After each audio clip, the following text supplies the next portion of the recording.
Good afternoon, and welcome to the next keynote speech. Move forward slowly. And we have Mayssoun Sukarieh, and she is going to be speaking about youth development, conflict, and the Arab world, and she's from the Netherlands. Thank you very much. Thank you. And thank you for the Journal of Youth Studies and for the organizing committee for a great program. I look forward from learning from all the panels in the coming 2 days. We are struggling to hear you. Turn up the mic. I don't know. So it's on. Can you hear me? Maybe you should come closer. I will just like sit. These are not counted from my time. No, this isn't counted from your time. No. The microphones are fixed to the table here, folks, so we are fairly limited in what Mayssoun can do for you. Okay. Can you hear me now? Okay, so I will stand like this and not move. Okay, so thank you very much, and I hope I'm worth it. Today I'm going to do 3 things in the talk. I will start by talking about the youth discourse and what is going on now in the Middle East in terms of the war. Then I will talk about youth as a generative concept, and this is really important for us to reflect on in youth studies. And then I will move to talk a little bit about applying what I call the youth as generative concept to my latest work on the youth development complex in the Middle East, in the Arab world. And I really look forward to your comments and questions at the end of the talk. So, just August 11, it was the International Youth Day. So Arab government and youth organization, youth NGOs celebrated Arab youth. So the Minister of Youth of the UAE, who is also the head of the Regional Arab Youth Center, launched the country's Youth Strategy 2031 and called Arab nations to prioritize investment in youth. In Jordan, UNICEF and the Jordanian Ministry of Youth celebrated the International Youth Day with proclamation about the importance of youth. So the ministry and UNICEF released a statement that reaffirmed commitment to foster innovation and entrepreneurship opportunities for young people in Jordan and the Arab world to be able to innovate, grow, and thrive.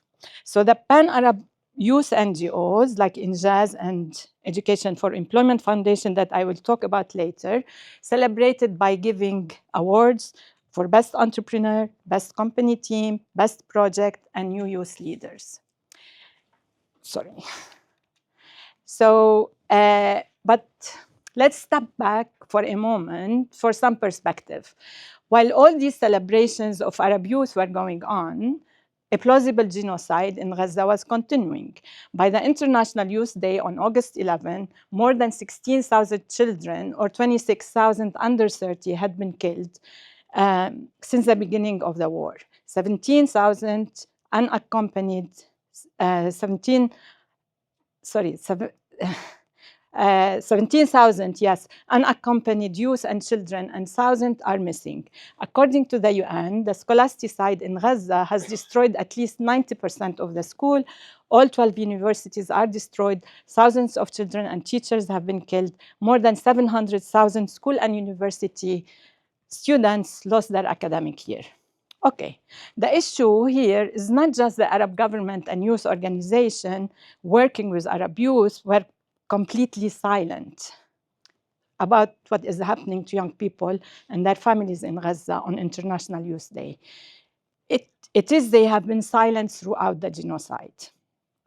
More than this, youth NGOs that had previously been working in Gaza before the war have all pulled out of Gaza and said nothing about their concern regarding the young people they were working with previously there. The only action of INJAZ and EFE, the largest Arab youth NGOs, which used to operate from Gaza, was posting a black box like this, on October 12 with no words. In other parts of the Arab world, these youth NGOs continued their youth empowerment and leadership as usual. Youth in Gaza were ignored, abandoned, and left subject to genocide. Okay. However, young people themselves, as distinct from this network of official youth organization and discourses, were not all ignoring the Gaza genocide. Far from it. Within Gaza itself, Palestinian youth have been trying to support their people's struggle against occupation, war, and genocide. Hussam al-Attar, for example, he's called the Gaza Newton, helped create from fans power in order to lit the tents. Inas al-Ghul has invented a system. He is 14. Inas al-Ghul has invented a system to desalinate seawater and convert it into portable water using simple equipment to solve scarcity of drinking water. She's 24. Lama Abu Jamous took on reporting from Gaza. She's one of the youngest journalists in the world. She's 8. There are countless other examples, many of which we will only learn about later, of young Gazan who found solution for rising problems of electricity, water, and other issues, who volunteered to help, who raised their voices. They are the ultimate example of entrepreneurs that the official youth organization were celebrating in the International Youth Day. Worldwide, young students took the lead in protesting the genocide. These protests were described as one of the most notable student uprisings since the 1960s. With thousands of university encampments sent around the globe, these encampments became alternative universities where radical education flourished, not only about the war, but also the armed trade, structure of the universities, climate change, racism, and political organizing. These peaceful student protests were suppressed around the world, not only by the police, but also by the universities. So this divide between the official world of global youth discourse and institution on the one hand, and what is happening to young people, their families and communities on the other, raise questions about the discourse, politics, and rhetoric of youth globally, and the hegemonic discourse youth are talked about and dealt with around the world. So first, this divide raises questions about youth as a discourse that tend to be presented in global universalist ways, but they are always embedded in political regimes that can be global, regional, or local. So many youth organizations are embedded in elites' agenda, both in JAZ and EFE that were operating but then withdrew from Gaza are American NGOs that we know, and we know that the dominant state politics in the US so far has been to ignore the genocide and to continue to arm and support the Israeli military in its genocide. So this divide or discrepancy also raises questions about the usefulness or meaningfulness of youth as a social category in different contexts. So beyond the evacuation and erasure of youth organization from Gaza, what, if anything, is the social category of youth important for in the context of the Gaza genocide? What is more relevant here is the identity of young people as Palestinians and Palestinians from Gaza. The institutions that create youth identity have been destroyed and collapsed. What is important in their context is their nationality, religion, and race. Being Muslims, Palestinian, brown is part of why the international community did not act. Youth doesn't seem to be important. Khalid, Lina, and Lama, the young Gazan helping their community I talked about before, are not acting as youth despite their chronological age. They are acting as part of a community subject to genocide. What is most likely is that youth as a social category and identity would be reinserted in the context of Gaza as a humanitarian, depoliticized project after the end of the war. We can expect NGOs to be mobilizing rhetoric of youth and childhood as part of their political agenda. We already seen, like, there was a reconstruction conference in London, And there were all these international organizations that were talking about the reconstruction of Gaza and talking about taking control of the education system to erase anything that is Palestine. EFE already posted a banner that they will be part of that reconstruction project. So further, when we look at the rise of the students' movement around Gaza and Palestine in the US and worldwide, it highlighted not just the idea of young people as politically active and radical, but of young people who are taking leading position on issues. This builds on young people being politically active in the current period in climate change, anti-racism, Black Lives Matter, demilitarize, and so on. Well, and this is a sharp change from many years ago when I first got interested in the study of youth, when young people were portrayed as apathetic and uninvolved.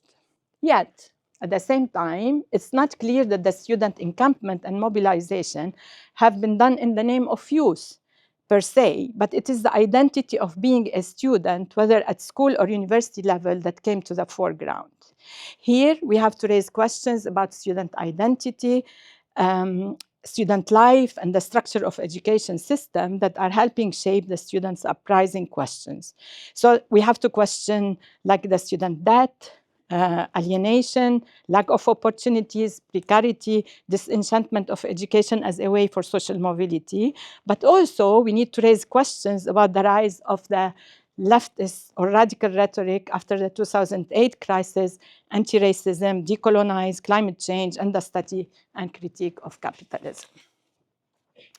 Finally, in the context of the student movement, of the repression of the students' movement for Palestine, we have seen the mobilization of claims of outsider influence, accusing student encampment of being led by or instigated by outsiders who are not students and not young people, but are controlling the movement behind the scene. This claim of outsider influence on youth has a long history. We are told youth activism should have no ties with adult circle where young people are used as pawns. This is, of course, a problematic discourse that severs young people from broader communities, as the example of young people from Gaza tells us. Because, of course, when we look at the students uprising over Palestine, students are responding to and engaging with wider communities they may encounter in the media, family, religious institution. They are part of a broader world, and at the same time, they are exercising leadership and strong agency on taking action on Gaza. Okay. This brings me to the second part of the talk, in which I will reflect on youth as a generative concept. Well, it is my stop the clock moment in youth studies, and I also would like to thank it is on the pages of the youth studies that I reflected on these ideas. So I start with a reflection on youth in relation to the current situation in Gaza because it helps to highlight some of how I think about youth and have approached youth approached the field of youth studies. So as a field, youth studies tend to focus on reporting and applying the empirical actions, experiences, and interests of young people. Of course, this is really important. And it is in many ways the way I started to be, I became interested in the field myself.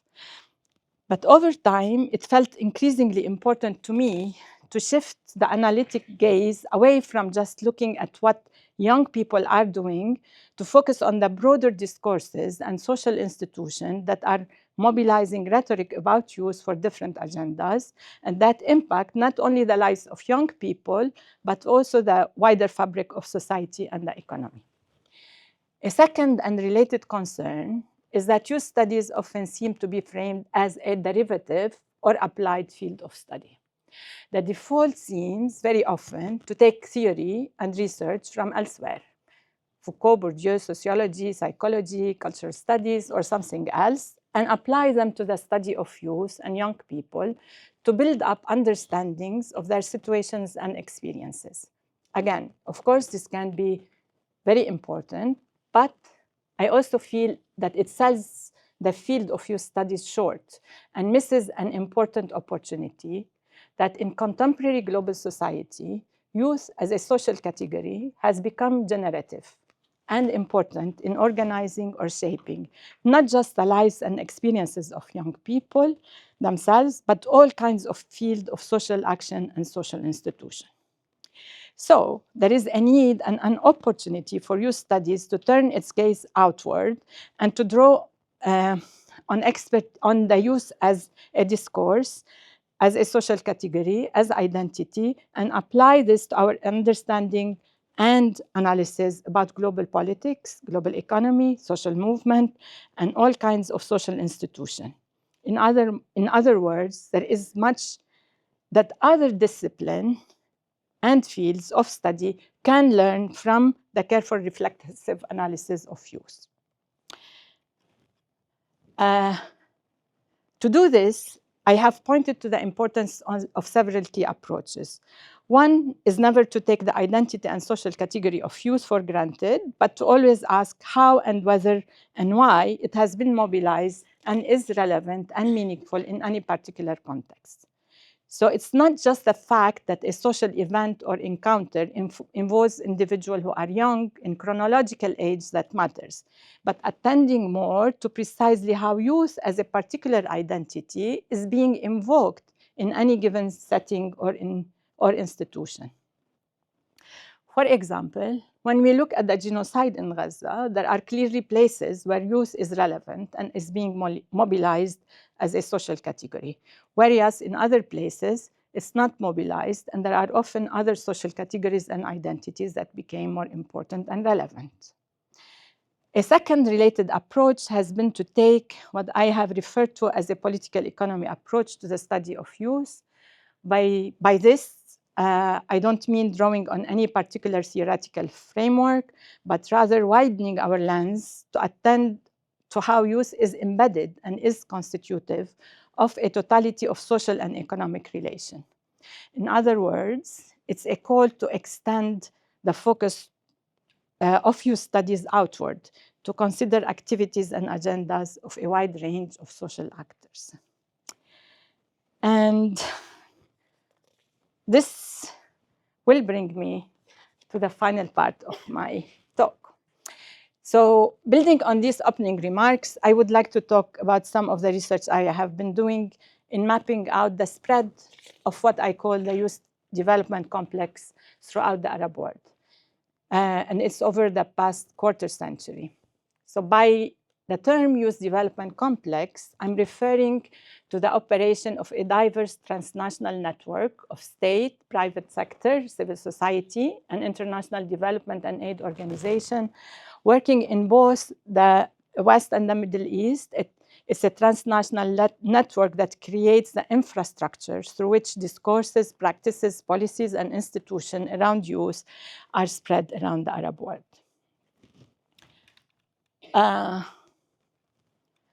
At the beginning of this research project, my interest was not centrally about youth. My concern was instead understanding and responding to the cultural project that accompanied the war on terror that the US launched in the aftermath of 9/11.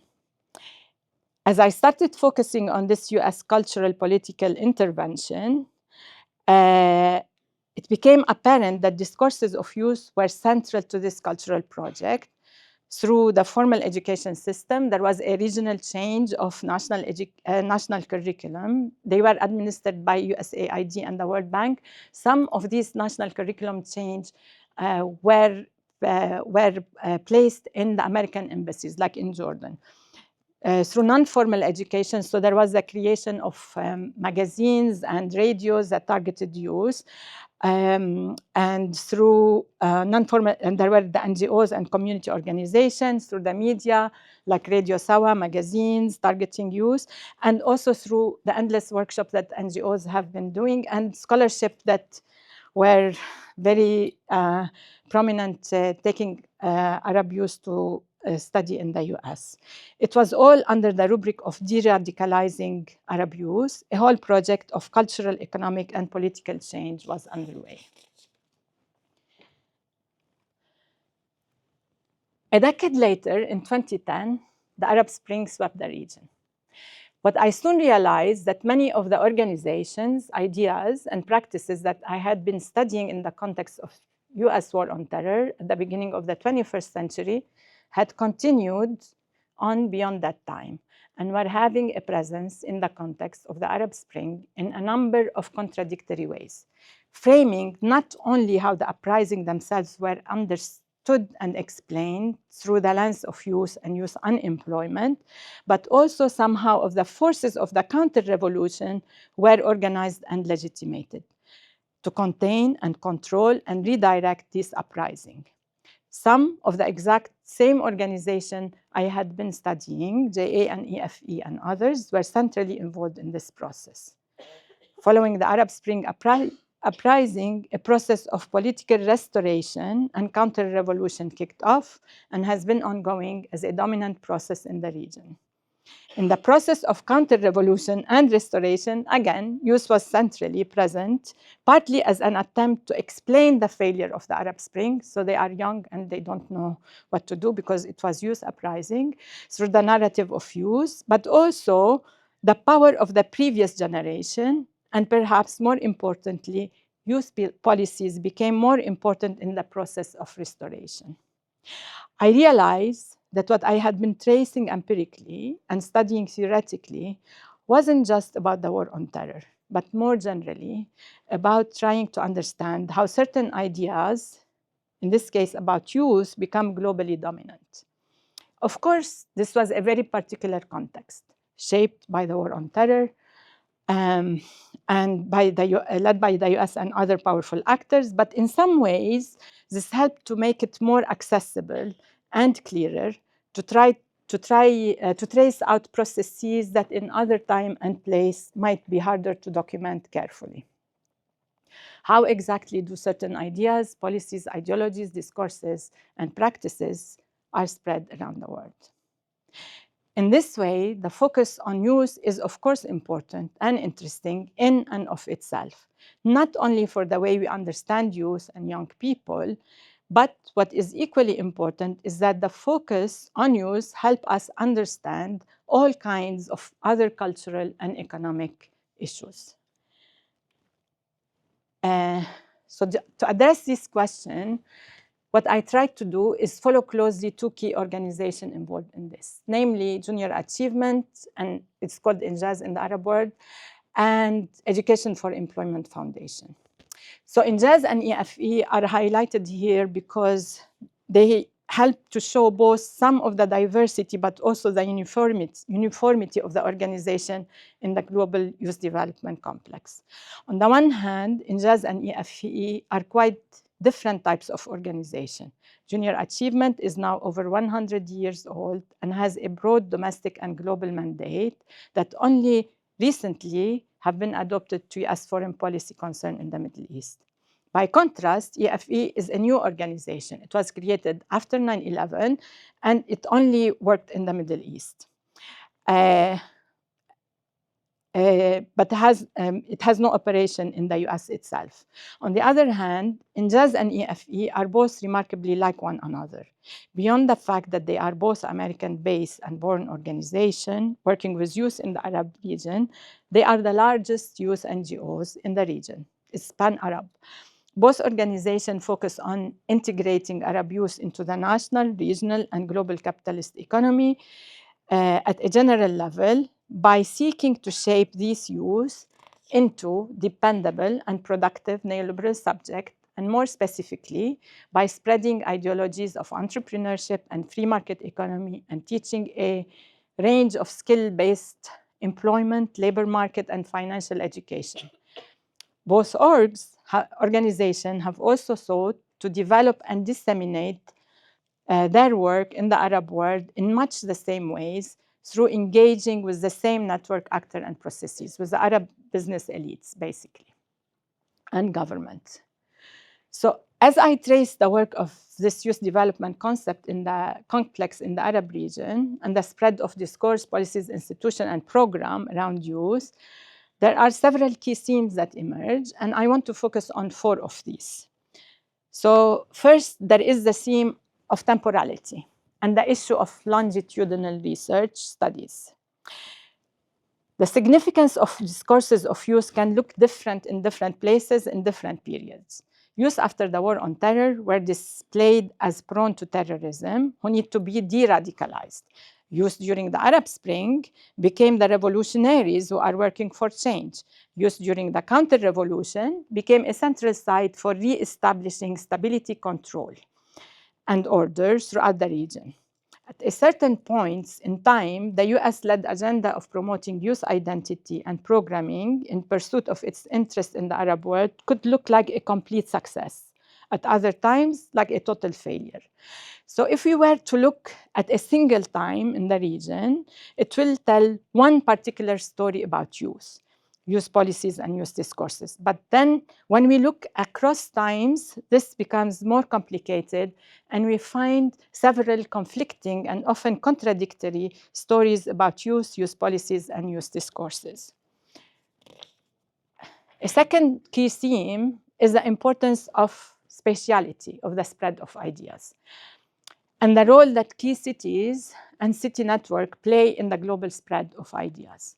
As global and gateway cities are vital for organizing the expansion of financial capital and commodity production around the world, so too they are very essential for organizing and mapping the spread of dominant key ideas that are central to the working and reproduction of global capitalism.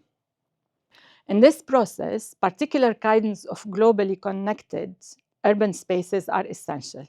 So global and gateway cities are where the scales of the global and the local directly come together. So when it comes to the global spread of ideas about youth in the Arab world, Washington, D.C. is one of these cities. It's a global ideas city where many of the currently dominant ideas, policies, and practices on youth and youth development were initially produced, assembled, and disseminated. The importance of DC is related to the fact that USA remain a global hegemon and have exerted cultural power in the world. This is not about the US government, however, but it is about all the other actors that came to DC to exert influence as well. This include a set of American and international non-governmental organizations, international organizations like IMF, as well as different lobbies and representatives of other states around the world. EFE headquarters are in Washington, D.C. JA Worldwide opened headquarters in Washington, D.C. International Youth Foundation is based in Washington, D.C., and so on. There is another set of cities, though, that play an important role. They are not global cities like DC, but cities that have regional importance. In the case of the Arab region, we have Amman and Dubai. Amman, the importance of Amman is related to a whole set of geographical and historical relationships that exist between the state of Jordan and global hegemon. Amman has become a gateway city to the Middle East region, where many of these ideas, policies, and practices about youth were first introduced, incubated, piloted, and adopted to the Arab context. Both Injaz and EFE, for example, were launched in Amman, tried on youth there before they started to open chapters in other countries with lessons learned from Amman.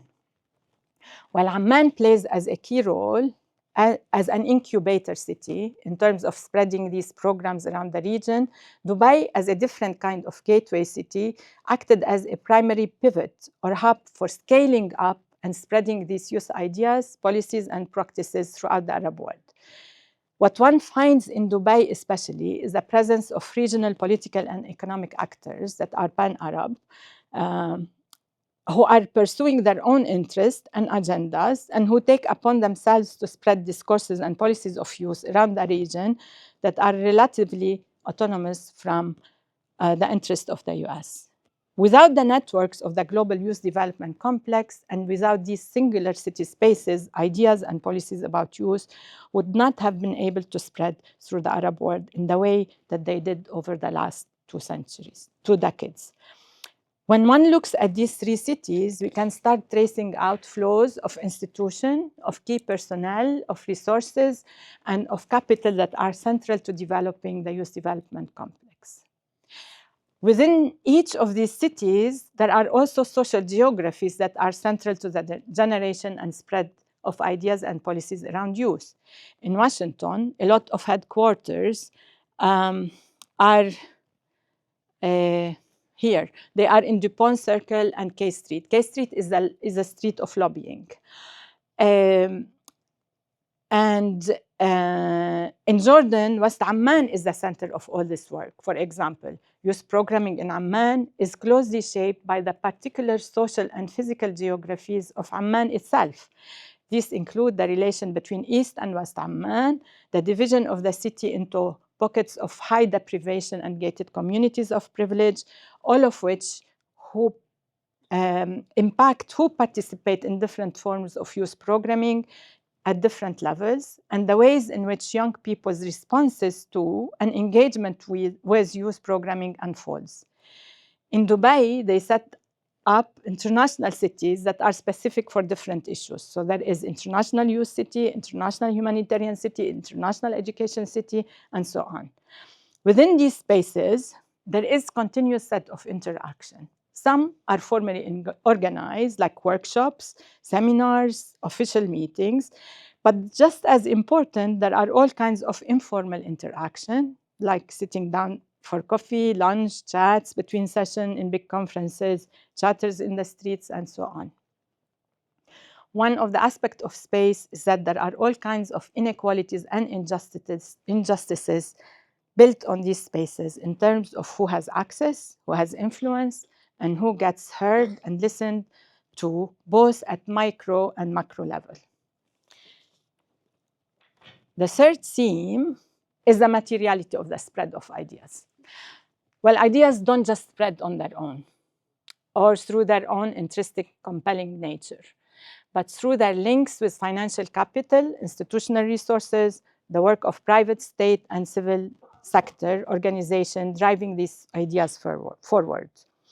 I think one of the most compelling examples of this process of how we find groups reframing their project as youth project, as this is where and how funding schemes are accessed, including, for example, stretching the definition of youth to sometimes ridiculous lengths. One of the organizations, like adults in their 50s, can be reframed as youth. Because this enables NGOs to access grant funds that are earmarked to support youth projects. So at times, there is massive also amount of money involved here. For example, Mayssoun Foundation has $100 billion endowment, one of the largest in the world, and has been central in spreading the youth discourse around the region.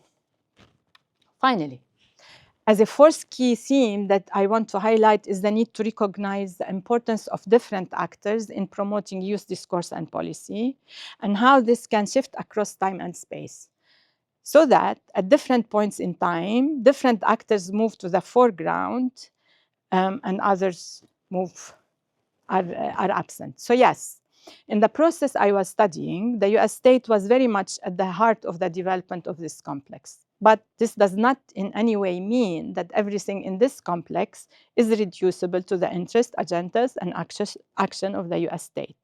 The US state often gets distracted by other competing foreign policy concerns and move on to other interests and agendas. At the same time, all kinds of other actors step in to pursue their agendas, both international NGOs, national level actors in Jordan and Dubai, and local institutions as well.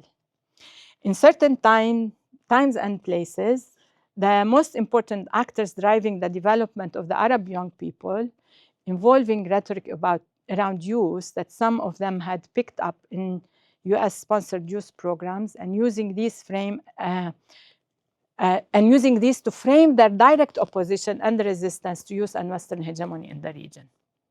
So, as I suggested earlier, when we look at the significance and meaning of youth overall in this region over this period of time, there is not one simple direct story about youth.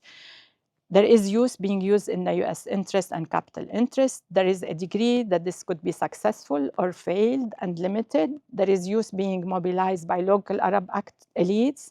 There is time when these youth policies are picked up by the young people themselves in resistance to these policies. There are also the ways in which youth fails in replacing other identities that stay important in the region, such as religion and nationality. I want to conclude now. So one of the questions that immediately come up about what I'm trying to do is how unique this story is to this place and period of time in the Arab world. In other words, whether and how the spread of youth discourse, policy, and programming in the Arab world that is tied to certain context in the Arab region has any bearing of how discourse of youth is spread around the world. This is obviously an empirical question that could be asked and investigated. However, my argument and proposal are twofold. On the one hand, yes, this history that I trace out in the Arab region is very particular and very specific to conflicts and actors and agendas in the region. And it is very likely that the way in which discourses and policies and ideas about youth, or indeed other concerns, spread in other parts of the world are likely to have their own specificity and look quite different. This historical, geographical, and political specificity is precisely my point here. But at the same time, there's also likely some very general global systems and similarities, both in terms of some of the actors and agendas and interests involved in spreading youth discourses in the Arab region, as in other regions around the world. This has to do with the interest of global capital, of a global hegemon like USA, of international organizations under the UN and World Bank umbrellas. Some of the themes that I have talked about here, like the importance of temporality, spatiality at both micro and macro level, the theme of materiality, and the importance of following money and different agendas, and the theme of how different actors come to the fore at different places at different times, are likely to be broadly similar across different regions in the world. Why does any of this matter? And why is this important?